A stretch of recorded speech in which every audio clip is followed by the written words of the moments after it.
be very direct with the graduates. When you invited me to speak, I was truly humble. I have the privilege of giving some graduation speeches every year, but this one was very special to me because I know who you are already. You do some incredible work in our city as students, from clinics to schools, from working with our youngest children to our oldest adults. You have made your presence felt here in Newark already in ways that are powerful and profound and prodigious. So the chance to share a few moments with you right now is an honor and a privilege for me. To be a small part of this extraordinary day is a gift, and I want to thank you. Yours is the profession where talent, training, and expertise intersects with kindness, compassion, and love. Yours is the profession biggest in the healthcare field that to me is the one worthy of more praise, more respect, and more honor. And so I want to tell you that.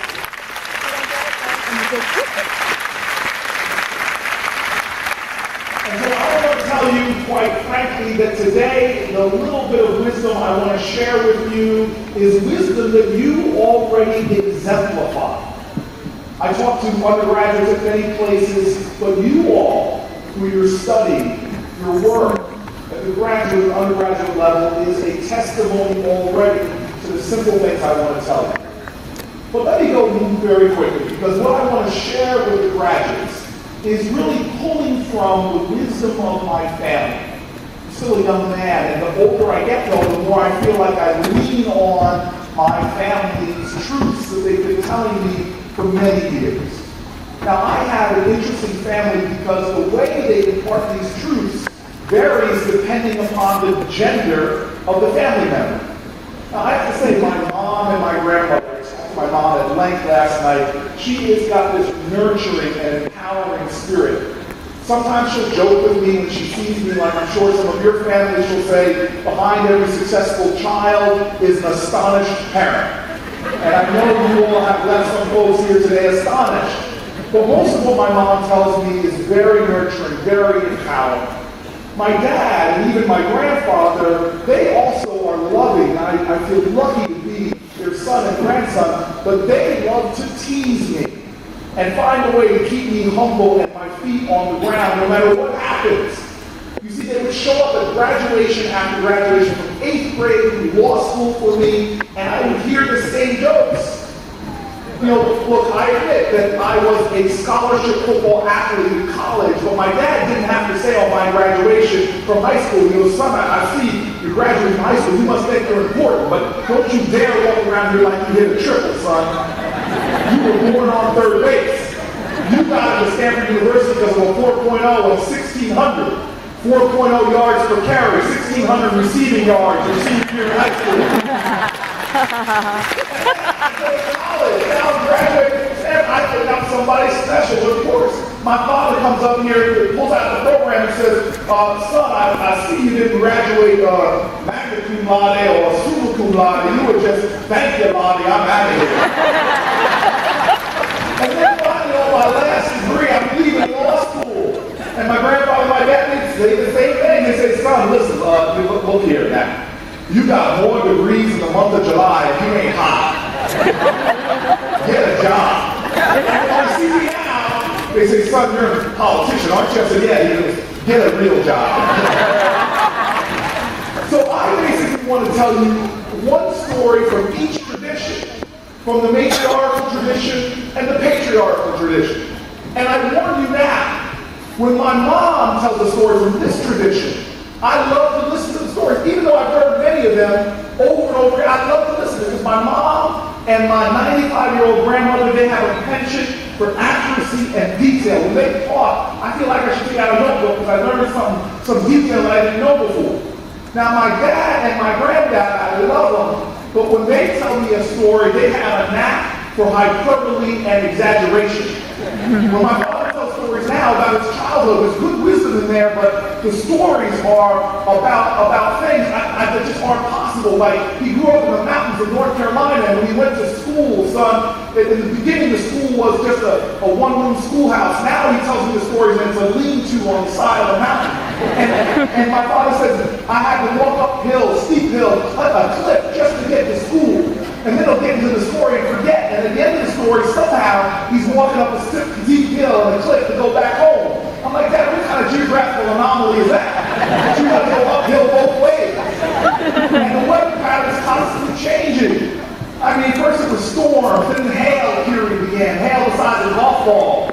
And then every single sport's balls was represented. So we had the hail the size of baseball. The next month was hail the size of footballs. The next month was hail the size of beach balls. And then finally, the last story last year, thou shalt honor thy mother and father. I know it's a 10 for them, but I had to say something to my dad when he told me that a tsunami hit his town. And I'm like, Dad, you lived in the mountains of North Carolina. I'm sorry, I don't mean to be disrespectful, but I know that did not happen. And my father was indignant, unrelenting. He said, son, it happened. It was a long time ago, before the internet. You can't look it up, but it happened. And so my two quick stories take from both of those traditions. They're my stories, but the first one is from my dad and my granddad's tradition. A little hyperbole. My second one will be the unvarnished truth of my mother. So here we go. All I want to do is tell you two stories about vision. Two stories about vision, and then I'm done. And the first one from the patriarchal tradition. A story that I tell you and confess to you right away has a high level of truthiness, as Stephen Colbert says, but not quite true. This first story happened when I was a city councilman right here in Newark. And at that point in my life, I sat on the council, and I also sat on the board of my university, Stanford University. I would have to travel 3,000 miles back and forth. 5 times a year at least, I'd have to go out to San Francisco and go to Stanford. Now, one day I'm in a council meeting, and we're having a little fight. I don't know what's happening to Newark. When I say we're having a little fight, it was quite literal. Somebody having a headlock. And my aide jumps into the room and says, Cory, man, you gotta go. That plane leaves in 15 minutes. And then he started doing the calculation in his mind, looking at his watch, and goes, you know what? Forget it, man, you can't get on this plane. We don't have enough time, it's impossible. Now, as soon as he let that word slip, impossible, he regretted it. Because he knew, especially in those days, I had a reflexive reaction to that word. Because I always thought that there's no such thing as impossible. So he says this word impossible, and the reflex hit me. I put my hand on my hip. And I said, you know something, my mama told me ain't no such thing as impossible. And this man, I know this mom's already clapping here. And this man just didn't leave long. He just rolled his eyes and goes, okay, here we go. And so I said, get the car. He rolls the car in front of City Hall. I run down the steps of City Hall, dive into the car, and we speed off to the airport. Now I am mayor of the city right now. I cannot tell you we broke any traffic laws. We may have bruised one or two. One or two might have been treated by a nice nurse, but we got to the airport.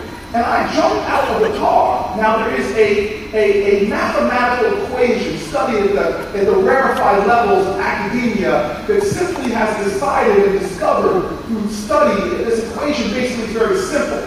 That the more of a hurry that you are in, the longer the line at the airport. It's deep quantum physics, I know, but I jumped out of the car and I see this long line. But you all know now, I am on a righteous mission to prove that the impossible can be achieved. I'm being called by the higher powers of honor and purpose, so I do what I have to do.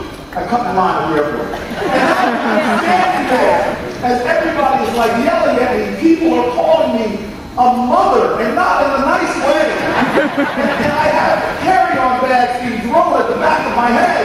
But I lean forward and I tell the woman behind the counter, I go, ma'am, I am on flight 2222 going to San Francisco. Please give me my ticket. And this woman looks at me, looks at her watch, and goes, sir, you know that plane leaves in 7 minutes? Bishop, I'm sorry, there's no way you can get on that plane. It's impossible. My reflex kicked in, I put my hand on my head. And I said, ma'am, do you know my mama told me ain't no such thing as impossible? And I don't care if you are Irish or Italian, if you are Korean or New Jerseyan. Sometimes in life you gotta get ethnic on people. And so I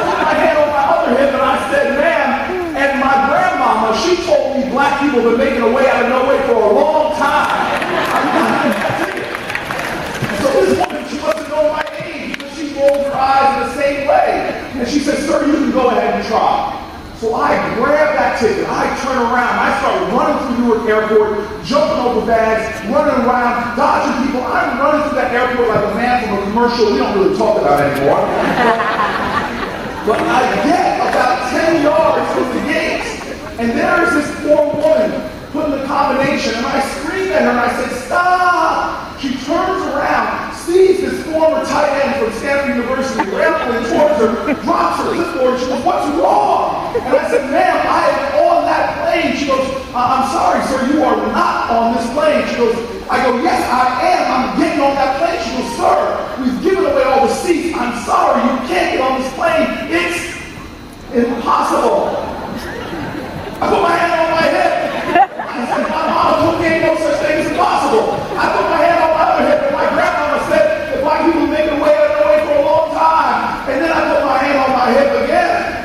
And I said, my great-grandma, you call her Big Mama now, and she was a religious woman, and she used to tell me, I sounded like my minister, she used to tell me that I could do all things. All things. And she said, stop right there, sir. Before you start quoting Philippians to me, stop right there. She said, I don't need any air rage, sir. I'll tell you what. You're right, there's still a seat left on this plane. And if it's okay with you, if it's acceptable, it's in first class.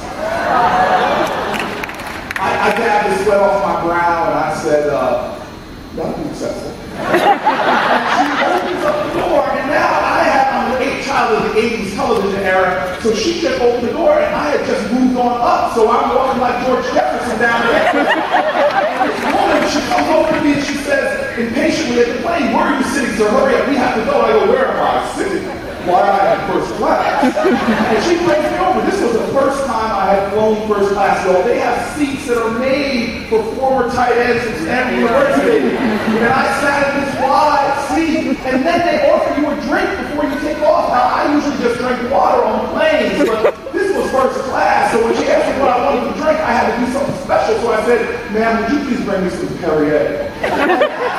She brings me a drink. The plane starts to move to the runway, starts to get some speed going. The captain gets on the loudspeaker announcement and says, I'd like to welcome you all to flight 7422 going to Miami. Class of 2013, I was first class, but I was headed in the wrong direction. Point number one on vision. First class has nothing to do with where you sit on an airplane. Has nothing to do with the car you drive or how big the house is you live in. First class has everything to do with what you know it is. It's the content of your character. It's the quality of your ideas. Yes, it's the compassion of your heart.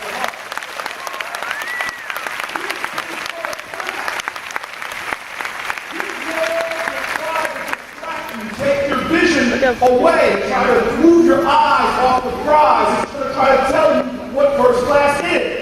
That it's about what you have and what you can buy. But first class is more about how you live and how you give. First class is a spirit. It's a way to conduct yourself. It's a knowledge. But I'll tell you this.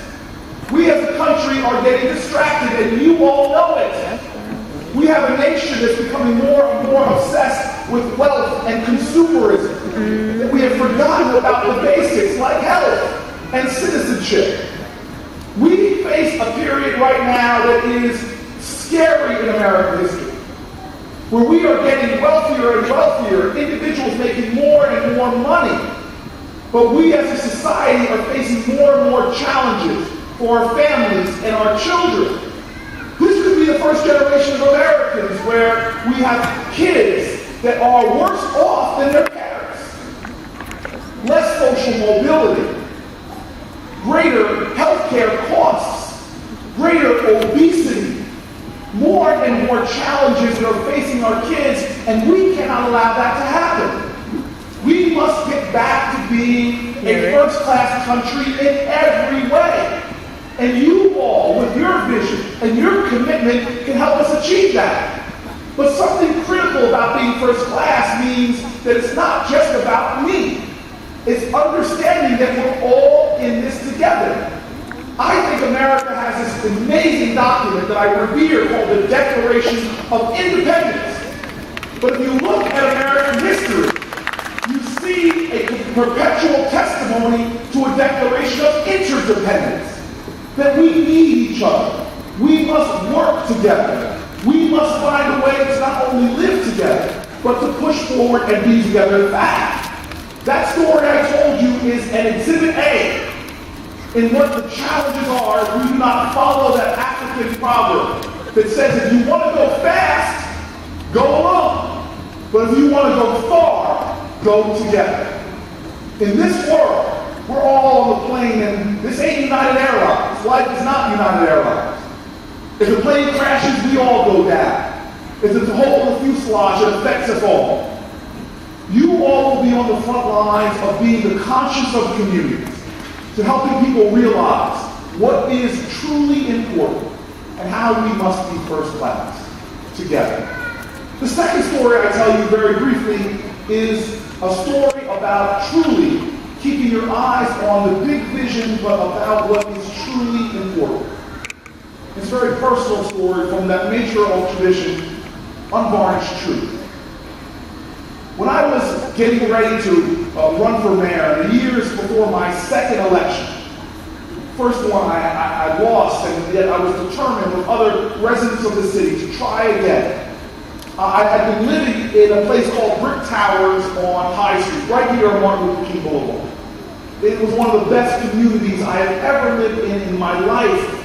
I met giants and heroes, people that kept that community together despite a slum war, or eventually became public housing, and the housing authority was not doing right. We had no heat and no hot water, but people were banding together in the winter, getting space heaters for families that couldn't afford them. In the summertime, working to find activities for kids. It was a great community. And in the lobby of that building, I watched kids all the time. Some kids I had known, they were getting older and older, and I would come home late at night, and now these young high school kids were hanging out in the lobby, and I used to enjoy it. I would come home and spend a few minutes in the lobby just talking to them, and this group of kids had one leader. I love this kid because he reminded me so much of my dad.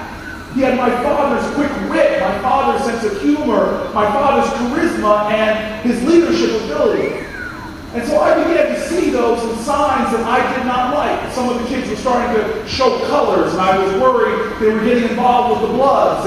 And sometimes I'd come home and I would smell marijuana in the lobby, and I started thinking to myself, I better do something about this. So I invited the kids out to a movie. They said, really? I said, any movie you want to go. And I thought they were about to take me to a home improvement movie, because they said they wanted to go see this movie called Saw. And I was like, that sounds like a home improvement film. And so we went to the movies. I took them to diners and dinner, and I started breaking friends of mine who had been involved in the drug trade but had seen the perils and had gotten out, turned their lives around. But something happened. As I got closer to the mayor's race, I got busy because, hell, I was important. I was going for that big prize. I was going for that big challenge. I was doing something so important that I got busy.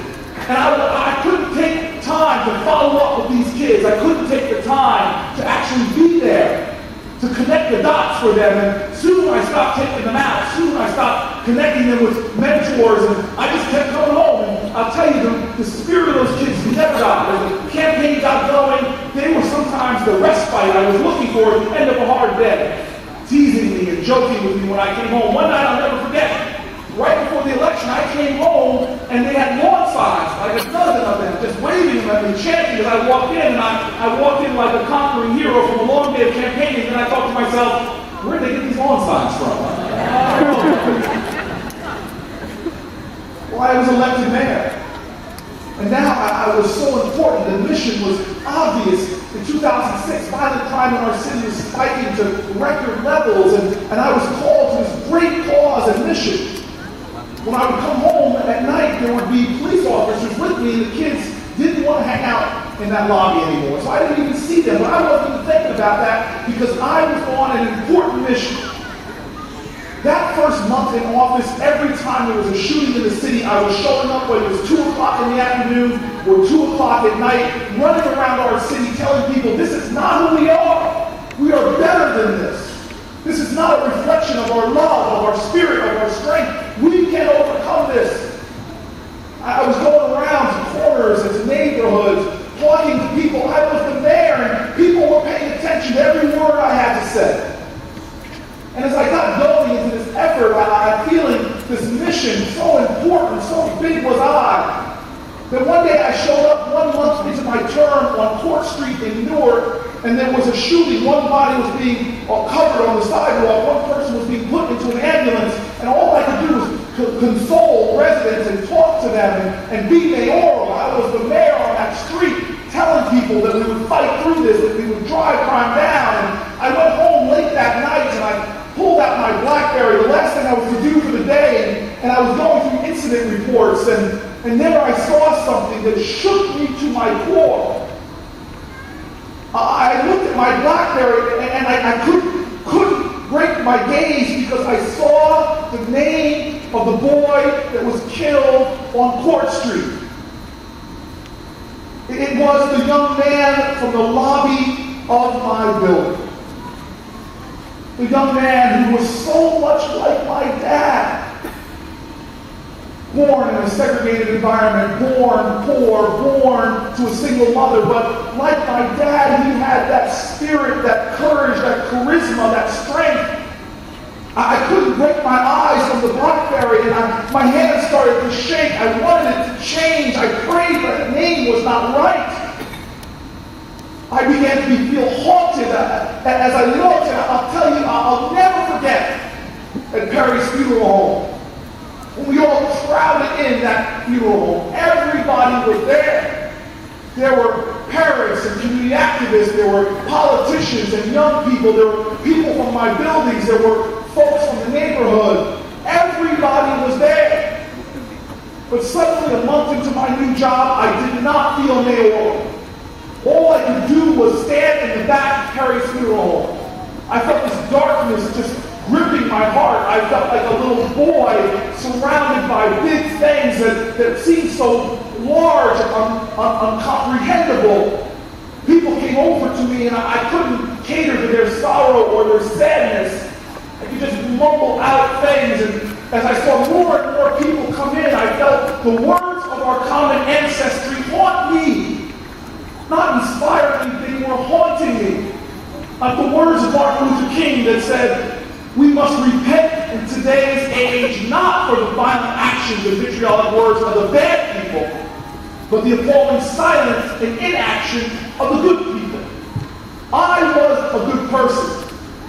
God had put a boy right in front of my face every single day, but I was so important, so busy chasing after my big goal, that I could not do the small things that could have helped that kid change his trajectory. I couldn't handle it anymore, and I left the funeral home. Before the services were over, I raced to City Hall. I climbed the steps and went into this new office of mine, this palatial offices where legendary names had sat. All I could do was lock the door and find a corner to sit down and begin to cry. Graduates of 2013, I'm going to tell you right now, you will have days like this. I'm sorry to tell you, but you will have days where a seemingly unconquerable sadness will overtake you. You will have days where the weight of shame presses so hard upon your chest that you feel as if you can barely get out of bed. I tell you, you're going to have days like this, where something happens that you didn't ask for, but it will visit your life and shake you to the core of your being. But I'm going to tell you this. These can be the most valuable points in your life. Nothing is a failure. Failure is not final if you just keep going. And when you're down there on your knees, when you're at the depth of the well, know this, that that's where you will find your greatest treasures. That's where you will find the lessons that most keep you going during the good times.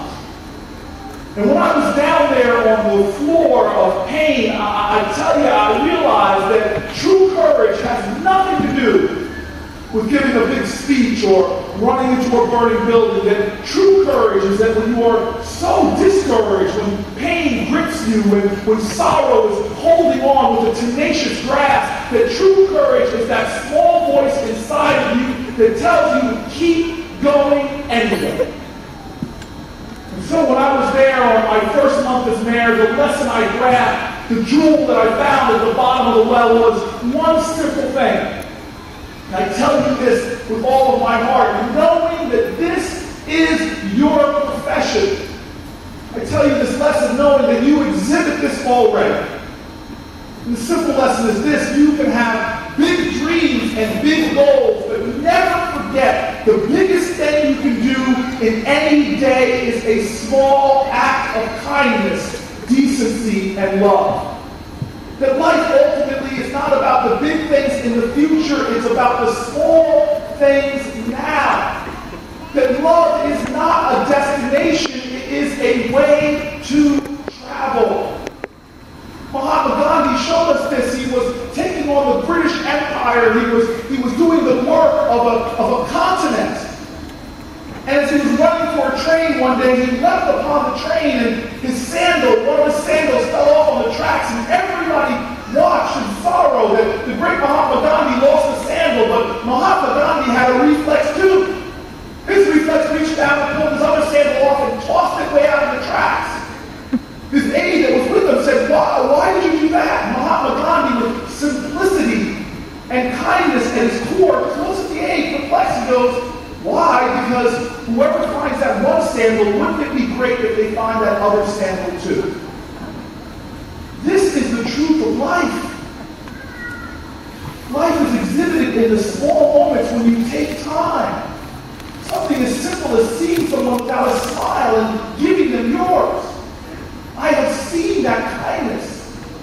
I've known how it's been transformative to me. I've seen how it can affect a life. That one thing you do that you don't even think about can take someone from a difficult time and help them in their hearts to turn despair into hope, darkness into light, a barrier into blessing. That's the power we have, but we don't exercise it.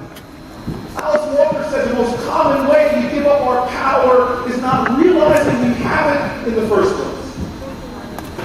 And so I want to end with just telling you about that power.